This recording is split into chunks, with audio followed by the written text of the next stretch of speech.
రాష్ట్రంలో రేవంత్ సర్కార్ పరిపాలన ఎక్కడ వేసిన గొంగడి అక్కడే అన్న చందంగా తయారైందని విమర్శించారు బీఆర్ఎస్ నేతలు. సర్కార్ తీరుతో పెట్టుబడులు ఆగిపోయాయని అన్నారు. ఇందిరమ్మ పాలన అంటే పేదల ఇండ్లు కూల్చడమేనా అని ప్రశ్నించారు. మూసీ సుందరీకరణ పేరుతో పేదల ఇండ్లు కూల్చడం అన్యాయమని అన్నారు. కూల్చివేతలపై సీఎం అవగాహన లేకుండా మాట్లాడుతున్నారని విమర్శించారు. అధికారులే సీఎంను తప్పుదో పట్టిస్తున్నారని ఫైర్ అయ్యారు బీఆర్ఎస్ నేతలు.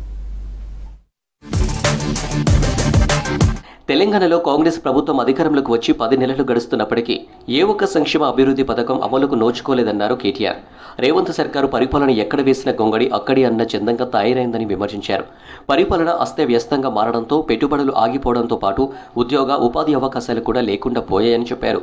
అనుభవ రాహిత్యంతోనే ఈ అనర్థం అంటూ ట్వీట్ చేశారు కేటీఆర్. రియల్ ఎస్టేట్ చేసేందుకు రేవంత్ ఫార్మాసిటీ నిర్మిస్తున్నారని ఆరోపించారు మాజీ మంత్రి బీఆర్ఎస్ ఎమ్మెల్యే హరీష్ రావు. 3-4 వేల ఎకరాల్లో ఫార్మాసిటీని నిర్మించి 10,000 ఎకరాల్లో రియల్ ఎస్టేట్ దందా చేస్తున్నారని విమర్శించారు. మూసీ సుందరీకరణ పేరుతో పేదల ఇండ్లు కూల్చుతున్నారని సంగారెడ్డి జిల్లా దర్పూరు రైతు ధర్నాలో విమర్శించారు హరీష్. ఇందిరమ్మ పాలన అంటే పేదల ఇండ్లు కూల్చడం, భూములు లాక్కోవడమేనా అని ప్రశ్నించారు. ఆనాడు కేసీఆర్ గారు హైదరాబాద్కు దగ్గరగా కాలుష్యం లేకుండా జీరో ఎఫ్లుయెన్స్తో అక్కడ ఫార్మాసిటీ పెట్టడానికి 15,000 ఎకరాల జాగా తయారు చేసి పెట్టిండు. ఆడ పెట్టవయ ఫార్మాసిటీ, దానికి అన్ని అనుమతులు వచ్చినాయి. కానీ రేవంత్ రెడ్డి గారు ఏం చేస్తుండంటే ఇప్పుడు అక్కడ రియల్ ఎస్టేట్ బేరం చేస్తారట. అధికార పార్టీ కార్యకర్తలు ప్రతిపక్ష ఎమ్మెల్యేను అడ్డుకోవడం హాస్యాస్పదంగా ఉందన్నారు దుబ్బాక ఎమ్మెల్యే కొత్త ప్రభాకర్ రెడ్డి. సిద్దిపేట జిల్లా దుబ్బాకలో తనపై కాంగ్రెస్ కార్యకర్తలు దాడి చేసేందుకు యత్నించడం దారుణమన్నారు. నియోజకవర్గాన్ని అభివృద్ధి చేసేందుకు సమీక్ష చేయడం తప్ప అని ప్రశ్నించారు.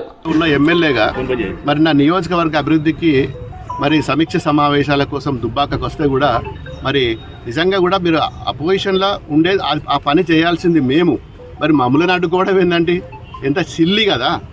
ఒక అధికారంలో పార్టీ ఉన్నోడు వచ్చి ప్రతిపక్ష పోని అడ్డుకునే ఎక్కడైనా దాఖలాలు ఉన్నాయా ఇప్పటివరకు ఎక్కడైనా హిస్టరీలో? దుబ్బాకు నేను వస్తా అంటే తువ్వలు ఉండి టమాటాలతో ఓడి కొడతా అంటాడు. గుడ్లతో ఎందుకురా అంటే ఏమో మాకు తెలియదు, మీనింగ్ లేదు. సున్నం చెరువు, నల్ల చెరువు కూల్చివేతలపై ముఖ్యమంత్రి రేవంత్ రెడ్డి మాట్లాడడంపై స్పందించారు బీఆర్ఎస్ ఎమ్మెల్యే కృష్ణారావు. నల్ల చెరువు, సున్నం చెరువుపై సీఎం అవగాహన లేకుండా మాట్లాడుతున్నారని విమర్శించారు. అధికారులే సీఎం రేవంత్ను తప్పుదోవ పట్టిస్తున్నారని ఆరోపించారు. నల్ల చెరువులో జరిగిన అక్రమాలపై విచారణకు తాము సిద్ధంగా ఉన్నామన్నారు ఎమ్మెల్యే మాధవరం. కొండా సురేఖ వ్యాఖ్యలను బీఆర్ఎస్ నేతలు తీవ్రంగా ఖండిస్తున్నారు. బేషరతుగా కేటీఆర్కు మంత్రి క్షమాపణలు చెప్పాలని డిమాండ్ చేశారు.